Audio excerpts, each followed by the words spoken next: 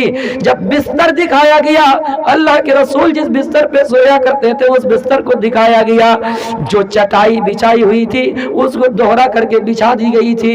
انصاری عورت نے دیکھا، آنکھوں میں آنسو کہ نبی اکرم ہے جو دونوں جہاں کے نبی اکرم ہے جو دونوں جہاں کے طبیب ہے، رسول ہے، تمام نبیوں کے سردار ہے، لیکن ان کے بستر کا یہ حال ہے، ان کی چٹائی کا یہ حال ہے کہ وہ بٹی ہوئی کھجور کے پتے ہیں۔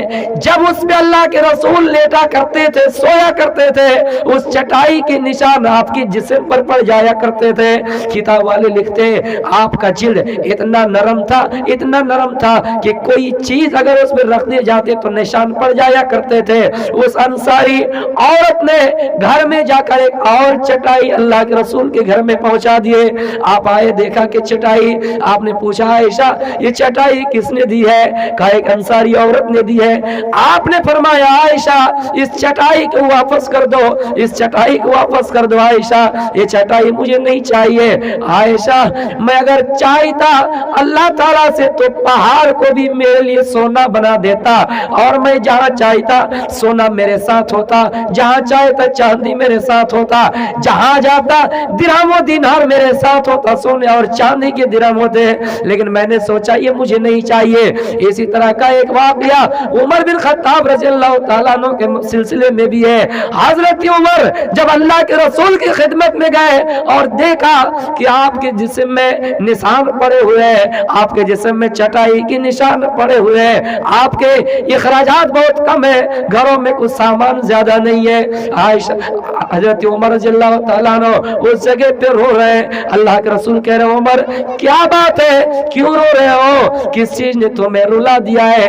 حضرت عمر کہتے ہیں کہ اللہ کے رسول میں کیوں نہ رو، جس نبی کو تمام نبیوں کا سردار کہا گیا ہو، جس نبی کو سراج منیرہ روشن چمکتا ہوا سراج سورج کہا گیا ہو، جس نبی کو رحمت للعالمین کہا گیا ہو، اس نبی کا یہ حال ہے کہ جس چٹائی پر سوتے اس چٹائی کے نشان آپ کے جسم پر پڑے ہوئے ہیں، آپ کے گھر میں اخراجات بہت کم ہے، اس نبی کا یہ حال ہو تو میں کیوں نہ رو؟ اللہ کے رسول کہہ رہے ہیں عمر جان لو یہ نعمتیں ہیں، یہ نعمتیں ہیں جو دنیا میں نرم گرم بستر والے ہیں، یہ نعمتیں کافروں کے لیے اور یہ نعمتیں ہمارے لیے آخرت میں ہے۔ حضرت عمر نے کہا اللہ کے رسول قیصر و کسریٰ جو روم اور فارس کا بادشاہ ہے ان کے یہاں نہریں جاری ہیں، ان کے یہاں تازہ تازہ پھل ہے، ان کے یہاں نرم گرم بستر ہے، وہ آرام والی زندگی گزار رہے ہیں، ایک بادشاہ آرام والی زندگی گزار رہے ہیں اور آپ اس چٹائی پر سو رہے ہیں۔ اللہ کے رسول کہہ رہے ہیں عمر یہ نعمت ہے، آرام دہ والی زندگی کافروں کے لیے ہے، اور دنیا سجن المؤمنی و جنت الکافر، دنیا تو مومنوں کے لیے دنیا تو مومنوں کے لیے قید خانہ ہے اور کافروں کے لیے جنت ہے۔ اے عمر رونے کی ضرورت نہیں ہے، یہ نعمت ہے جو قیصر و کسریٰ کے پاس ہے، ان کے لیے اس دنیا میں ہو اور ہمارے لیے آخرت میں ہو۔ تو تو میرے بھائیوں میں بتلا یہ رہا تھا جس نبی کی یہ حالت ہو کہ جس چٹائی پر بیٹھے اس کا نشان آپ کے جسم پر پڑ جائے، تو اللہ کے بندے وہ ہیں جو زمین میں آہستہ چلتے ہیں، ان کے پاس مال ہو یا نہ ہو وہ اللہ کا شکریہ ادا کرتے ہیں۔ وَلَا تَمْشِي فِي الْأَرْضِ مَرْحًا، زمین میں اترا کرنا چلو۔ ہم یہ سوچ رہے ہیں کہ ہمارے پاس جب کوئی مصیبت آتی ہے تو اللہ صرف ہم ہی کو دیتا ہے، نہیں، آپ کسی بیماری میں ملبس ہیں ڈاکٹر کے پاس جائیے،